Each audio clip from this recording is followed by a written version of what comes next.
언론인권센터 후원의 밤 릴레이 인터뷰 정석희 칼럼니스트.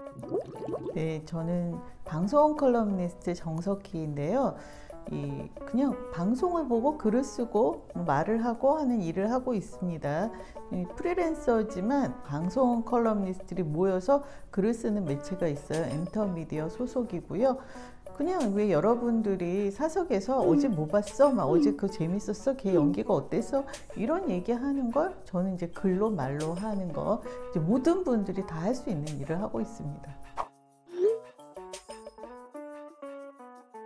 저는 제가 컬럼니스트가 될 줄은 몰랐어요. 꿈에도 몰랐습니다.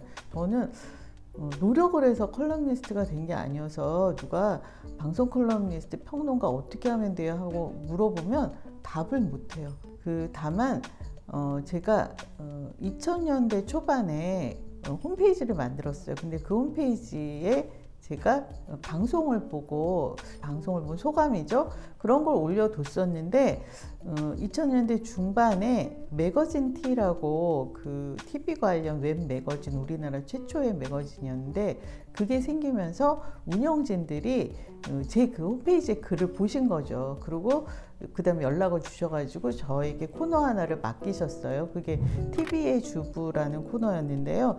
그걸 시작으로 방송 컬럼니스트 일을 하게 됐어요. 근데 그 분들에게 나중에 저는 그냥 주부였는데 어떻게 저를 택하시게 됐느냐, 되게 모험이었을 것 같다 이렇게 여쭤보니까 그냥 이제 방송을 본 얘기를 하는 것이 아니라 제 살아온 경험 있잖아요. 제 일상하고 방송 내용하고 엮어서 이렇게 버무려서 아울러서 쓰는 것이 좀 다른 분들하고는 달라서 택했다라고 하시더라고요. 그렇게 시작한 일이 지금까지 이어져 오고 있는 거죠.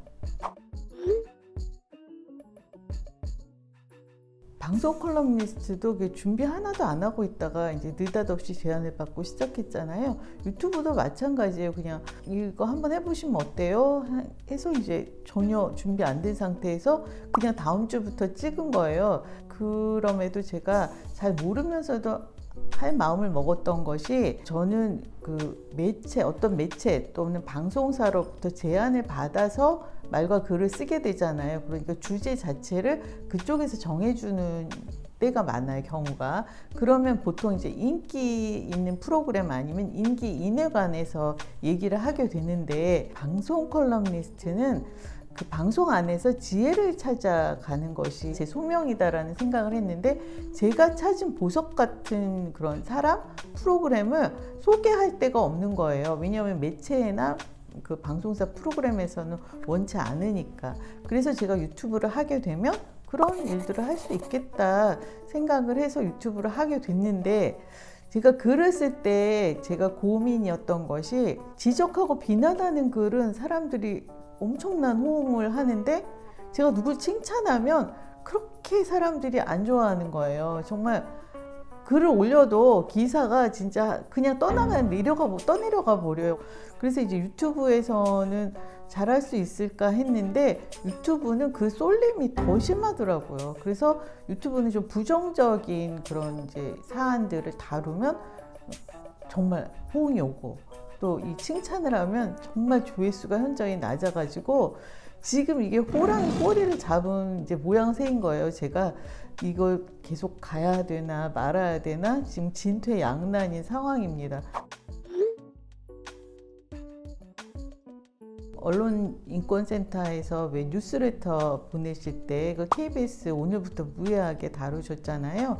그거 정말 좋은 프로그램인데 진짜 많은 분들이 보셔야 좋을 프로그램이고요. 그리고 드라마로는 정말 올해의 드라마로 꼽고 싶은 TVN 나빌레라입니다. 보통 이제 드라마에서 그 치매를 앓는 노인을 이제 어떻게 해야 하나, 가족들의 얘기는 많이 다루고 있는데, 진짜 치매에 걸린 노인이 앞으로의 여생을 어떻게 보낼까, 그걸 계획하고 그 여생을 맞이하는 그런 부분을 보여준 적은 없어서 의미 있는 드라마라고 생각하고 있고요. 그리고 최근에 잘 알려지지 않은 프로그램이에요. 근데 MBN의 그 주간산악회라는 프로그램을 시작했어요. 그런데 산에 올라가서 하는 유키즈 언더 블럭이라고 보시면 돼요. 우리나라 왜 등산 인구가 2,500만이라고 하잖아요. 이 사안을 찾는 이유가 뭐 저마다 다르겠죠. 진짜 저는 좋은 프로그램이라고 생각하거든요. 이 또한 널리 안 알려지고 있어가지고 제가 답답하게 생각하는 바, 이 언론인권센터에서도 한번 보시고 다뤄주셨으면 좋겠어요. 그 윤여진 그 사무처장님하고 제가 이 MBC 시청자위원회를 같이 했었는데, 이 윤여진 위원님이 그 방송을 보시는 게 저하고 다르더라고요.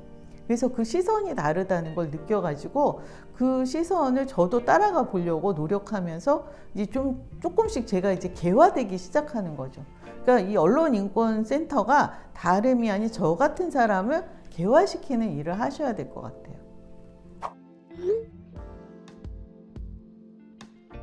저는 이제 그 언론인권센터 뉴스레터 중에서 그 취재 없는 그런 보도하는 거 있잖아요. 제가 늘 그거 좀 문제라고 생각했거든요. 이 지금은 왜 코로나19로 뭐 운신의 폭이 좁아졌다, 어쩔 수 없다 이런 핑계를 대면서 진짜 취재 없는 받아쓰기만 계속 하는데요. 왜 유튜버들이 하는 얘기를 받아쓰기 하는지 진짜 저는 정말 어이가 없고, 그 왜 김선호 씨 사건 때도 유튜버 한 사람이 이름을 공개했어요, 실명을.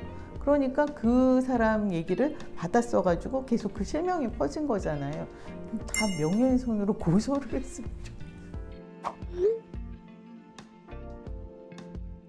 시니어 미디어 모니터링단을 이제 운영하신다는 얘기를 들었는데, 지금 우리나라 미디어들이 얼마나 이 시니어층을 홀대하느냐, 이 문제는 제가 예전부터 너무나 안타깝게 생각하는 부분이에요. 지금 이 TV를 보는 주시청층은 분명히 시니어들이잖아요. 중장년층 이상의 연세 높은 어르신들인데, 사실 이 2049가 이 광고 수익과 관련됐다 이런 이유로 시니어들을 정말 홀대하고 있습니다. 그래서 그러니까 단골 손님은 그냥 너네는 이제 당연히 오는 사람이니까 하고 내팽겨치고, 그리고 이제 집 떠난 그 젊은 층들을 위해서만 프로그램을 계속 만들고 있는 거죠. 제가 생각할 때는 언론인권센터 하면 뭔가 다 어렵고 뭔가 대학이 까칠한 사람들? 근데 지금 보면 너무 다정하고 순둥순둥한 분들만 계신데 이상하게 그런 선입견을 가지고 있고, 저도 그런 선입견이 있었던 것 같아요. 그러니까 우리는 되게 편안하고 해치지 않는 사람이다, 너네 혼내지 않아, 가까이 와도 좋아, 이런 좀 인식 개선을 해줄 필요가 있는 것 같고, 사실 이게 알고 보면 여기서 하는 얘기들이 다 나도 겪을 수 있는 얘기잖아요. 나한테도 일어날 수 있는 사건인데 사람들이 그걸 생각을 못하고 내 일이 아니고 남의 일이다, 나하고 상관없는 일이니까 난 오지랖 넓은 사람이 아니야, 이렇게 피해가는 이런 상황이 되는 게 저는 안타깝더라고요. 그래서 이 무슨 뉴스레터 같은 것도 좀 더 좀 쉬운 말로 하는 게 좋을 것 같아요. 저는 제가 방송 컬럼니스트 일을 하면서 생각한 것이, 이 방송 컬럼니스트는 방송에 대한 얘기를 하는 거잖아요. 그러면 초등학생부터 어르신들까지 제 말을 그냥 말하는 순간에 다 이해를 할 수 있어야 된다고 생각해요. 단어도 될 수 있으면 쉬운 단어, 좀 다 알아들을 수 있는 얘기를 하려고 하거든요. 그래서 이 언론인권센터도 좀 더 쉽게 편하게 얘기할 수 있는 그런 방식으로 좀 다가가야 하지 않을까. 저는 이 언론인권센터는 수학 교과서인 것 같아요. 제가 수포자거든요. 그래서 수학을 정말 멀리하고 싶어 했었는데요. 이 수학이라는 것이 문제 하나를 풀고 나면 이게 재밌어지잖아요. 더 풀고 궁금해지고. 제가 이 언론인권센터도 어쨌든 여러 인연으로 알게 되면서 관심이 가고 그 뉴스레터도 꼼꼼히 보게 됐단 말이죠. 그러니까 저에게는 이 수학 교과서 같은, 어려웠지만 한번 알게 되니까 점점 이제 궁금해지는, 여기 취업도 하고 싶은 그런 단체가 된 거죠.